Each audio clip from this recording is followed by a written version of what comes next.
అమెరికాలో పోలీస్ అధికారి నిర్లక్ష్యానికి బలైపోయిన తెలుగు విద్యార్థిని జాహ్నవి కందుల కేసులో ఎట్టకేలకు న్యాయం దక్కింది.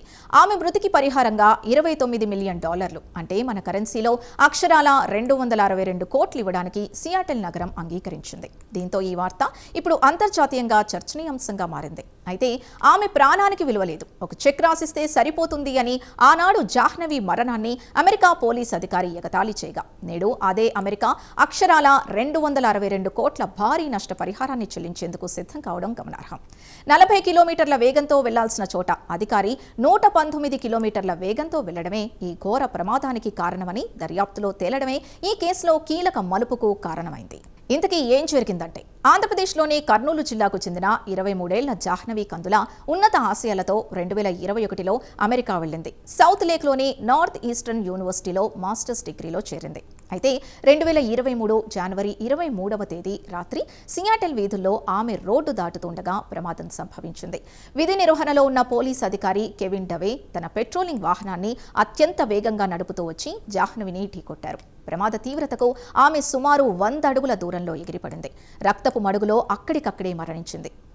అయితే ఈ ప్రమాదం జరిగిన సమయంలో సదరు పోలీస్ అధికారి బాడీ కెమెరాలో రికార్డైన దృశ్యాలు ప్రపంచవ్యాప్తంగా ఆగ్రహాన్ని కలిగించాయి. ముఖ్యంగా జాహ్నవి మరణంపై జోకులు వేస్తూ ఆమె ఒక సాధారణ వ్యక్తి, ఈ మరణానికి పెద్దగా విలువలేదు, కేవలం ఒక చెక్ రాసిస్తే సరిపోతుందని వ్యాఖ్యానించారు. ఆయన చేసిన ఈ కమెంట్లు బాడీ కెమెరాలో రికార్డు కావడంతో పాటు తర్వాత నెట్టింట వైరల్ అయ్యాయి. డవే వ్యాఖ్యల పట్ల ప్రపంచం మొత్తం ఆగ్రహం వ్యక్తం చేసింది.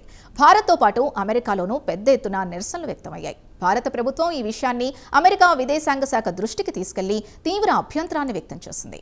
దీంతో అమెరికా పోలీసులు ఈ కేసును సీరియస్గా తీసుకుని వేగంగా విచారణ జరిపారు. ఈ క్రమంలో దిగ్భ్రాంతికరమైన విషయాలు వెలుగులోకి వచ్చాయి. ప్రమాదం జరిగిన ప్రాంతంలో వాహనాల గరిష్ట వేగ పరిమితి గంటకు 40 కిలోమీటర్లు మాత్రమే. కానీ అధికారి కెవిన్ ఏకంగా 119 కిలోమీటర్ల వేగంతో వాహనాన్ని నడిపినట్లు తేలింది.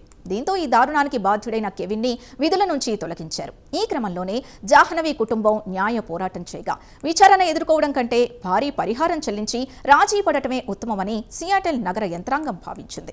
గత వారమే ఇరుపక్షాల లాయర్లు కోర్టులో ఈ పరిహార ఒప్పందం గురించి దరఖాస్తు దాఖలు చేశారు. ఈ ఒప్పందం ఖరారు కావడంతో 262 కోట్లు చెల్లించడానికి మార్గం సుగమమైంది. అయితే ఈ పరిహారంపై జాహ్నవి కుటుంబ సభ్యులు ఇంకా అధికారికంగా స్పందించలేదు. ఒక నిండు ప్రాణాన్ని తిరిగి తీసుకురాలేనప్పటికీ కనీసం ఆ కుటుంబానికి ఆర్థికంగా అండగా నిలిచేందుకు ఈ పరిహారం తోడ్పడుతుందని సియాటెల్ అధికారులు వెల్లడించారు.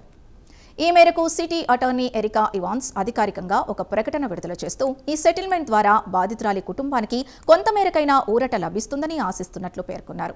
కర్నూలు బిడ్డ జాహ్నవి కందుల కేసులో ఆమె ప్రాణానికి విలువలేదని, ఒక చెక్ రాసిస్తే సరిపోతుందని అమెరికా పోలీస్ అధికారి ఎగతాళి చేయగా, నేడు అదే అమెరికా అక్షరాల 262 కోట్ల భారీ పరిహారాన్ని చెల్లించేందుకు సిద్ధమవడం ప్రపంచవ్యాప్తంగా చర్చనీయాంశమైంది. మొత్తానికి న్యాయం గెలిచిందని నెటిజన్లు హర్షం వ్యక్తం చేస్తున్నారు.